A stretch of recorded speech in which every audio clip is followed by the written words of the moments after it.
The distress beacon had been silent for 3 cycles when Natalie's scout vessel picked up the faint biological signatures on Kepler 44 to be the planet was supposed to be on a routine survey mission, nothing more. But the readings told a different story.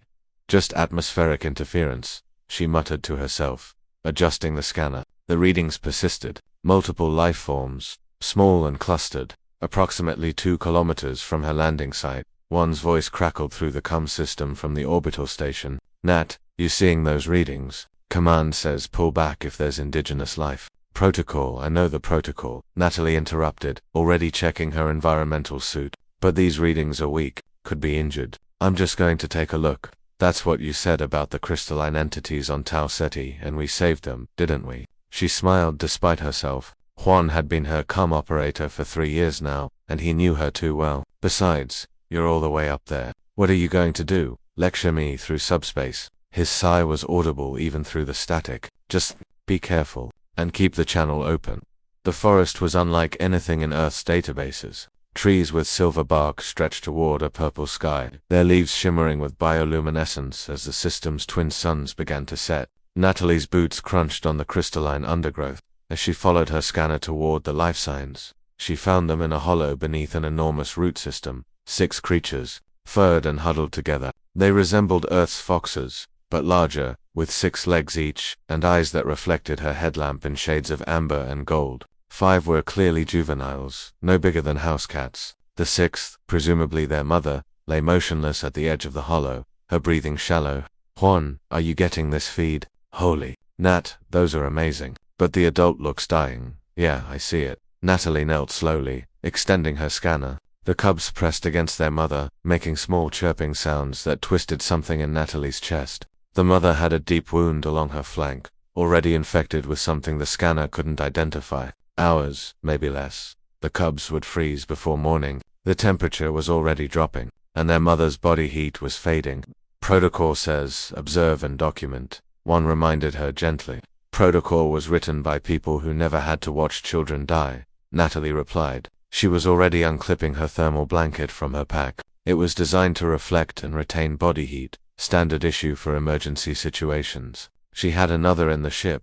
Nat, you can't interfere with their babies. Juan, her voice was firm. Watch me. The cubs scattered as she approached, but they didn't go far. Hunger and cold were stronger than fear. Natalie spread the blanket over their mother first.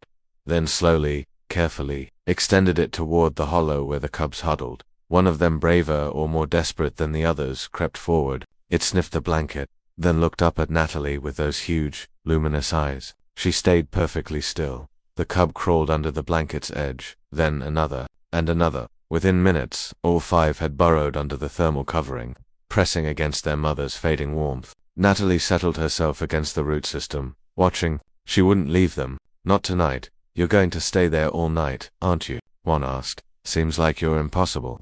And you're still listening. Hours passed. The mother's breathing stopped sometime after the first moon rose. Natalie felt the moment it happened a shift in the air, a stillness. The cubs stirred, whimpering, confused. They pressed closer together under the blanket, seeking warmth that was no longer there. Natalie made a decision that would probably end her career. She activated her suit's thermal regulators to maximum and carefully, slowly positioned herself at the edge of the blanket. One of the cubs, the brave one, immediately crawled toward her warmth. Then the others followed, piling against her legs, her torso, burrowing into the blanket that now covered human and alien both. You've officially lost your mind, one observed. Probably, Natalie agreed. The weight of the cubs was surprisingly comforting. But they're warm. Command is going to have my head for not stopping you. Tell them I threatened you with what? My devastating wit and charm. One laughed despite himself. Just don't get mauled by baby aliens.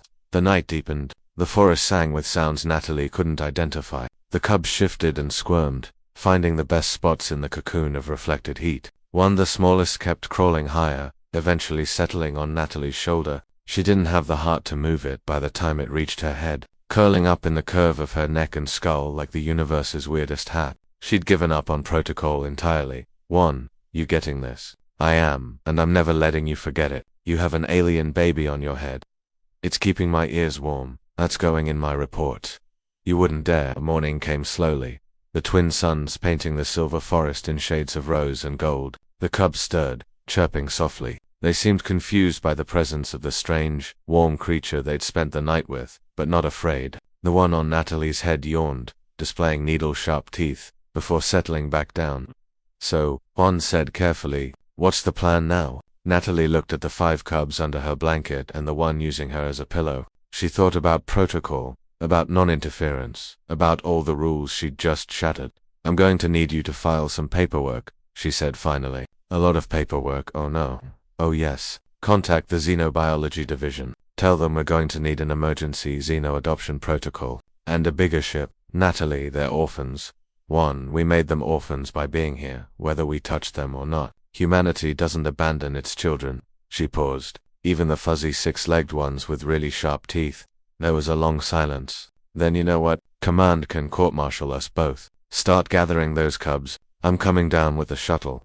Natalie smiled, carefully extracting herself from the pile of sleeping aliens. The brave one, she was already thinking of it as Scout chirped in protest at losing its heat source. "Don't worry," she whispered, though it couldn't understand her. "You're coming home with us." The cub on her head refused to move until the shuttle arrived. Juan took one look at Natalie, covered in alien fur, her blanket a mass of squirming cubs. One still perched on her head like a bizarre crown, and started laughing. "Not a word," Natalie warned. "I'm taking pictures. One for science." In the end, they filed the paperwork. The Xenobiology Council debated for 3 weeks before approving emergency custody. By then, the cubs, officially named the Kepler-6 by the press, had become the galaxy's most famous refugees. And Natalie, she became the human who'd shared her blanket and woken up with a family she never expected. Scout still slept on her head sometimes. Old habits died hard.